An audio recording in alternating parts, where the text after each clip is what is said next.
Business AM. Today, we start on the note that what we've been fighting for the past 40 plus days in the country, the fight is still going on. We start with more than 300 cases in the country, now standing at 320. Wow, that has raised an alarm. Mandera County was added into those counties that you can move in and out of now. There's been a lot of conversation around how the government is handling these cases, and this morning we start from the note that President Uhuru Kenyatta has now said that Kenyans' lack of seriousness has turned out to be his government's biggest challenge in the fight against the COVID-19 pandemic. Well, in a radio interview on Wednesday morning, Mr. Kenyatta said that many Kenyans are deliberately taking lightly the threat of COVID-19. The president indicated that Kenya expects to be testing as many as 2,000 people a day by the weekend, with the focus being targeted on estates where many cases have been recorded. He also indicated that health workers will be included in testing following up to the one concluded at the Kenya Ports Authority. Kenya is now testing as many as 1,000 people in 24 hours, with numbers expected to increase. We're joined by Ogwang Omuga this morning. All right. It is, so according to the president, it is the Kenyans. But I want to bring you up to speed on exactly what has happened to his radio interview. Okay. Reports have emerged of people who are running away from KMTC, Okay. which is one of the isolation centers. Not one, not two, 32, Ogwang. Okay. To make it worse, we do know that we're still within the period of a curfew, and then we do also the cessation period of moving into and out of Nairobi counties. Sure. Well, some of these cases are being traced as far as Bungoma and Kericho. Okay. We've seen also scenarios where Kenyans have been able, therefore, to move with bodies all the way to Homa Bay. And some of those in those caravans have tested positive. Was that for the begs the question again? I want to paint you another picture as well. Okay. That we did have money that was set aside to fight the COVID-19 pandemic. But up to now, if you, Ogwang Omuga, Sure. today the government decides, your symptoms are suspect. Okay. You're coughing, your temperature is high. If you put in an isolation center, you have to pay that Sure. money by yourself. Sure. Some Kenyans do not still have capacity to afford masks in the country. That was brought about by the member of parliament who was speaking about how we need to caution Kenyans from the effects of the COVID-19 pandemic. Some of them are even recycling and borrowing each other's gloves. Is it entirely Kenyans, as the president is putting it, or we need to look at it differently, therefore? Simba, one of the traits of a responsible and, for lack of a better word, leadership, Yes. is a leader never has the luxury of blaming people following them. Whenever a leader begins to blame followers, right? I'm trying to do this for you, but because you guys have chosen to act in this manner, you're the reason why this is happening. Yes. To that extent, it begins to expose certain silent features. Could the president be going through some form of frustration? And so that form of frustration projects itself through, I have put you down on quarantine, you guys are not. You guys are moving here and there. You guys are constantly doing 1, 2, 3, 4, 5, 6. Yes. To the extent the president pronounced himself, and on such pronouncements, the president actually comes out blaming people. Have we ever blamed the president for allowing the Chinese flight? Have we? People said and people expressed reservations, but he didn't respond. Yes. Right? Yes. The entire conversation around COVID and coronavirus is actually approached from two dimensions. One, there are people who are interested in propagating fear, so that through that fear, we get locked down through that fear. And actually, when the president tries to say that lack of seriousness. So let me ask you, I have my mask here. How would you define lack of seriousness? I am literally walking with my gloves. How would you define seriousness? Isn't that seriousness? So the problem here is we are not matching up to the level of fear that they are expecting us to walk around with. And that level of fear comes out where even Mutai Kagwe, you know, whenever the guy comes on TV, the CS, he's like, you guys are a joke. You guys are taking this thing as a joke. You guys, so purportedly, he's coming across as though he's a headmaster of a school or he's a boarding master of sort, right? All these people want us to succumb to fear. And fear is not a good thing. People need, in as much as we are fighting and in as much as this is a common phenomenon, constantly we are working with, that there is a pandemic out there. But guess what? Where do we draw the line? Right? Where do we draw the line? Because as at now, like you have rightly put, yes, and like you have rightly isolated, we have people that time, they foot their own bill, right? Yes. The other day, the CS Treasury comes and says that we have spent 40.3 billion shillings. On what? 40.3 billion shillings is enough to construct 20 hospitals, yes, new hospitals. Have we constructed any new hospital? Because, so as at now, there are things that about this COVID, and I'm not privy to certain informations. Of course, I will react and I will respond, and I'm aware of my limitations of what I know and what I don't know. Yes. But of what we know, it's really unfortunate that the president, at his level, would actually stoop low to a point whereby he is blaming his own citizenry. Yes. And it's a bad indication. Yes. One point that I also want you to look at right now, as we're talking about this morning, health workers are now threatening to go on strike. Okay. They've realized, so even these payments that we're talking about, they're actually not getting back to the front workers, sure, the nurses themselves, the doctors. Sure. They're also saying that they're even actually facing harassment, sure, from the police officers within the economy who are supposed to actually protect, sure, the nurses. Once you provide a badge that you're an essential services provider, yes, worker. Yes, yes. If you put that together with the people who are escaping there for these quarantine facilities and the fact that you have to pay, how do we underscore the government's seriousness in fighting the COVID-19 pandemic, Ogwang? The one gaping hole that we all was seeing the other day is if we meet you within curfew hours, we will assume. You've been exposed. You know, yes. In life, in very few instances we allow for assumptions. Like there is one of the assumptions in law. It's called assumptions of marriage. If you're living with a woman or a lady for 3 months, the law says, okay, let's assume that you guys are brothers and sisters. Okay, so that the farthest you can drive the brother and sister analogy conversation is 1 week. 3 months, you guys are definitely married. So there's a presumption of marriage. We cannot advance the same, a presumption of illness. And so in the presumption of illness, so we have people who are not exhibiting traits. And guess what? These places are contaminated. So we expose people to contamination. That is, we want you to get ill, whether you want it or not. Across the border, one of the most progressive ways of curfew I've seen anywhere on earth, yes, is across the border, yes, in a country called Rwanda. And in Rwanda, they were saying that if someone is caught past curfew hours, they are taken to a stadium and they are made to sit down till the following morning, and then you're let to go, right? Yes.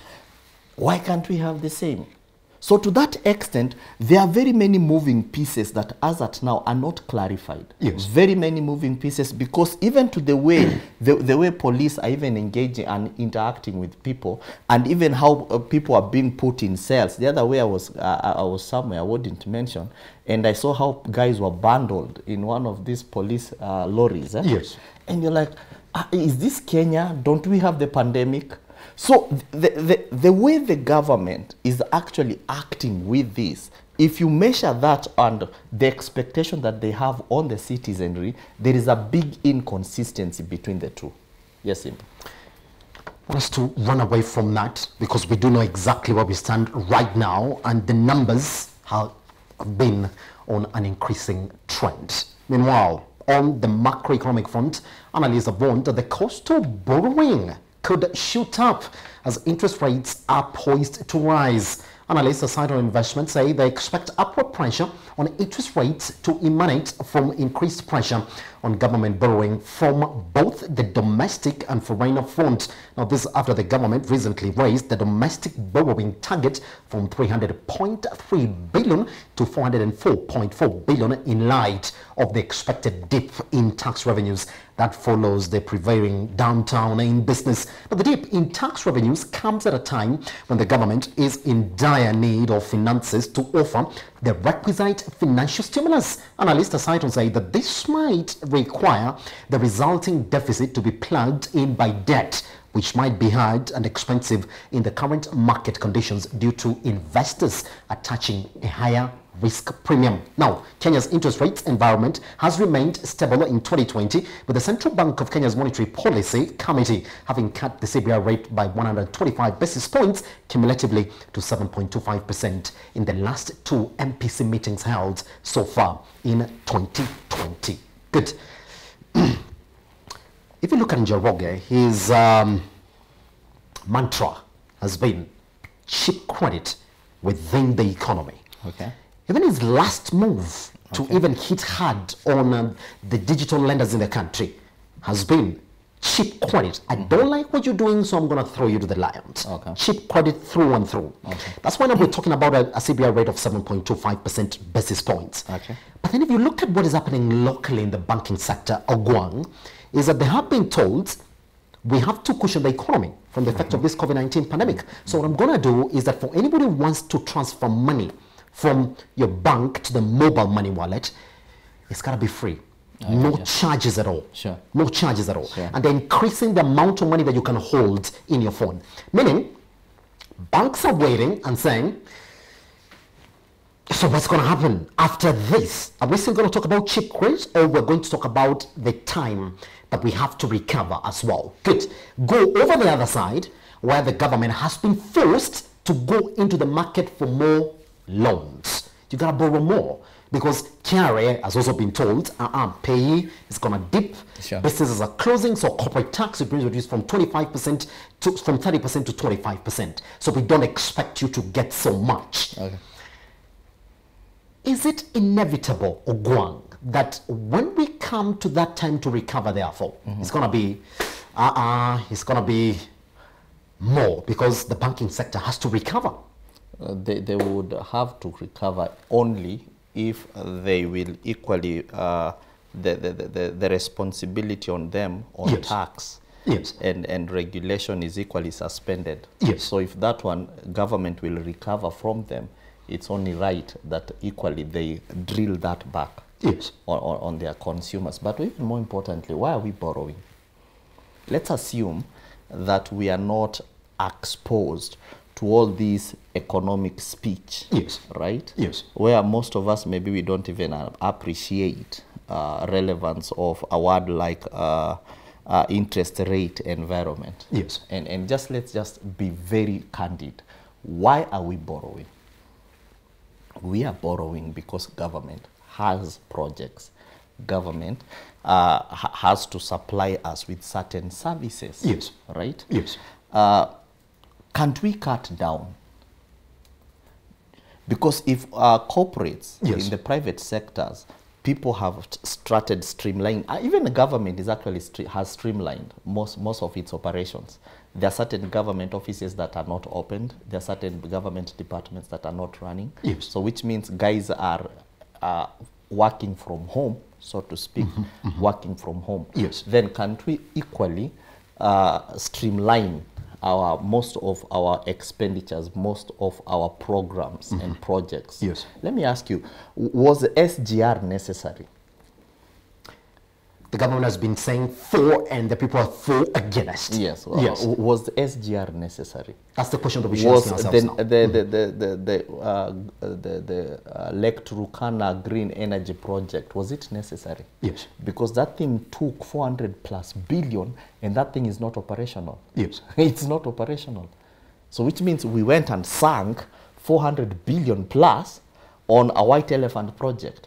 SGR, right? Was it necessary? Someone would say it was good, but was it right? Yes. So if we can just be alive to the challenges, the day-to-day challenges, the day-to-day struggles of our people, right? Then we can actually make informed decisions as far as government expenditure is concerned. Yes. Because now the problem is we have we are 9 trillion shillings deep in debt. And if I was just to ask you, where was all this money taken to? And are we finding that benefit in the overall economy that you and I transact at? Yes. There's a level of economy that you and I are not exposed to. To the level of economy that you and I are exposed to, right? Are we feeling the benefit of having SGR? No, we are not. So in as much as economists will always come up with some of these words that even some of us people who are educated are not even finding relevance to, the question is, why do we need to borrow? Can't we streamline?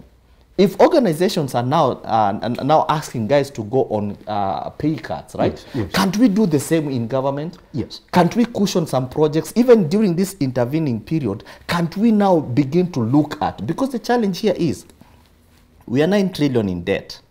9 trillion in debt, and our economy is not functional, right? Past this COVID scare, I'm telling you, we'll be 12 trillion in debt. So at the end of the day, some of these programs, and the challenge that we have, especially with the African leadership, is a word called legacy. Everyone is constantly thinking of legacy, legacy, legacy, legacy, legacy. And I've always asked, if you're driving a car, do you drive a car looking at your rear view mirror? Because an individual who is in leadership and you're constantly looking at what will people remember me for, you're constantly driving while you're looking at the rear view mirror. The challenge here is the leadership and the ruling class of African nations are not alive to the day-to-day needs of our people. And a case in point is even Kenya. That entire conversation of, do we need to borrow? Do we need to borrow? I would sincerely say that no, we don't need to borrow. Why can't we just streamline, basically? Why can't we just streamline government operations? Yes. Why can't we just kill some of these ongoing projects? You have a man called Okorie-Atan. I would like to call him the new CS who's come into that position. He actually did give us a plan in the way that it was supposed to restructure our debt process within the country. He said, well, what we're going to do is that former CS, Rotich, did take us into a hole that I want to bring this country out of. He said, what I'm going to do is restructure these expensive commercial loans that we have and then go for cheaper multilateral loans. If you look at his budget policy, 2020-2021, we have almost spent 600 billion in terms of repaying our debt. Do you think that now he was caught in a situation where he didn't anticipate? Good. He cut down expenditure, even in terms of development expenditure, it was cut down by 587 million. And then he said, well, let's restructure our debt policy and processes so that now we get into a way in which we can spend money which we can afford. But all of a sudden, bam, COVID-19 pandemic. You don't have this money because you've told us you don't have.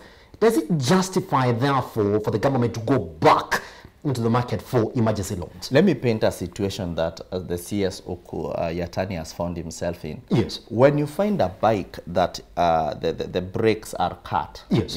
What do you call brake kuvunjika in English?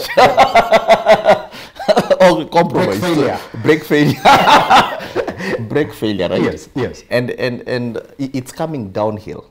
It's easy to stop a bike. Yes. Right? If Yes. it's coming downhill. Try stopping a 26-wheeler, right? That its brakes have been compromised. And try stopping it when it's coming downhill. That is what Ukur Yatani is trying to do, because Yes. he came and he got an inertia moving, piling up, just like a snowball, right? That snowball will actually take you in. And that is what Ukur Yatani has found. As at now, Ukur Yatani has not any place to even pronounce his own policies.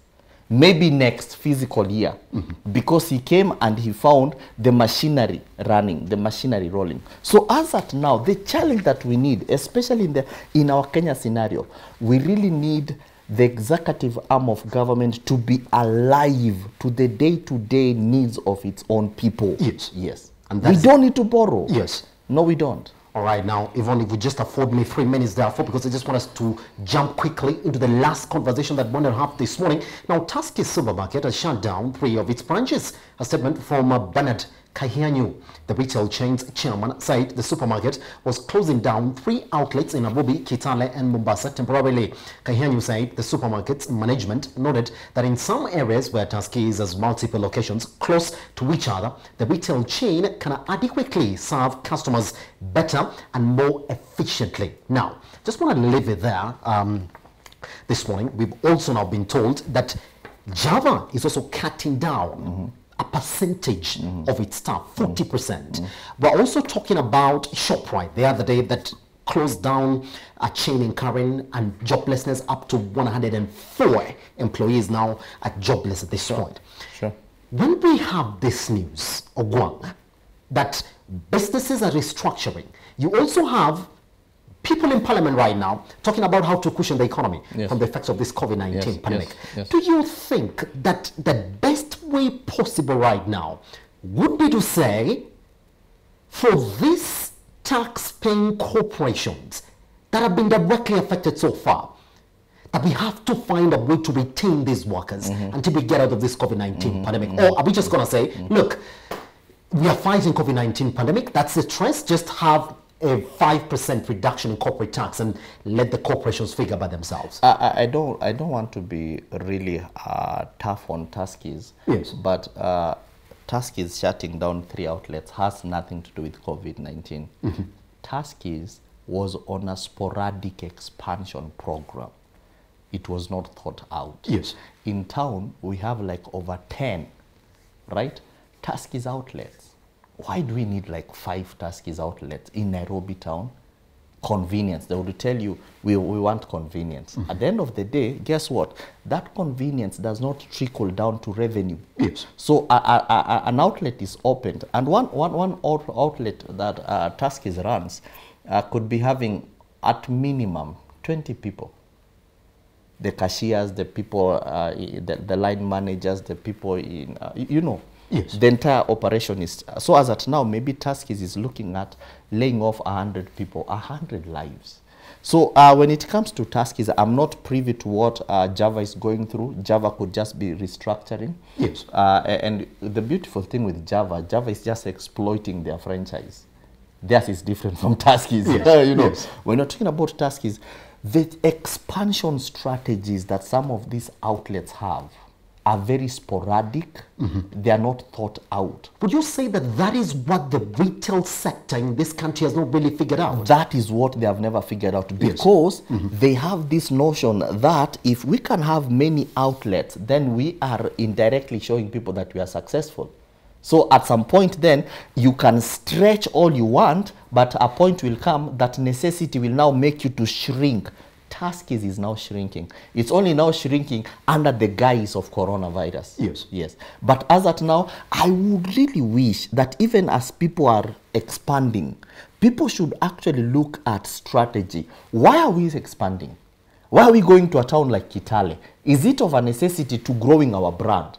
Does it help us? You know, you could be growing your space, But guess what? Is it building your brand? Is it building advancement of your strategy in what you're trying to align at? Yes. There are certain markets, especially as an entrepreneur, if someone tells you, hey, do you know you can take your business to this place? You know, no, as at now, going to Malindi does not meet my strategy needs of my business as at now. Maybe 10 years in the future. But the challenge that we have, especially with Tuskys, was on, the lack of a good word is, Tuskys was on sporadic, like popcorns, right?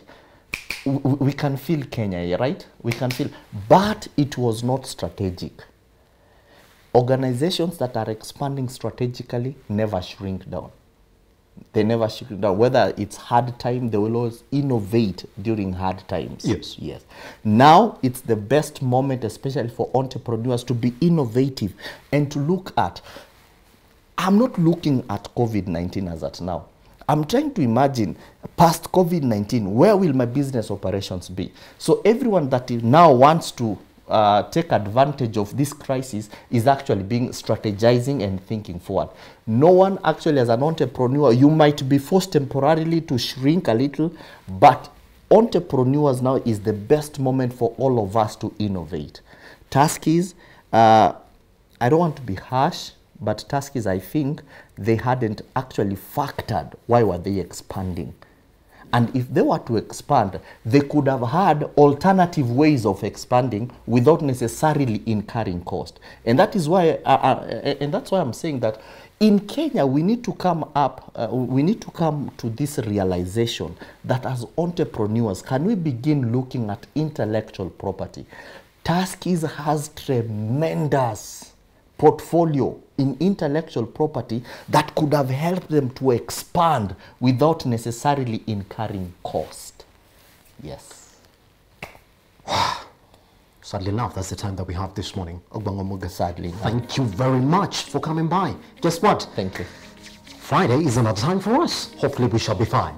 Good thing is you can actually take him back to the time that he walked into the studio this morning on YouTube Live. Just rewind him. There is that tab, yes, just rewind him so you can actually get to participate. Keep on sending those comments on YouTube and also through our SMS line at 20146. My name is Simba Elijah Charles Kiage. I am at Charles_Kiage. Just when we come back though, there is a forgotten industry, betting. Let's talk about it.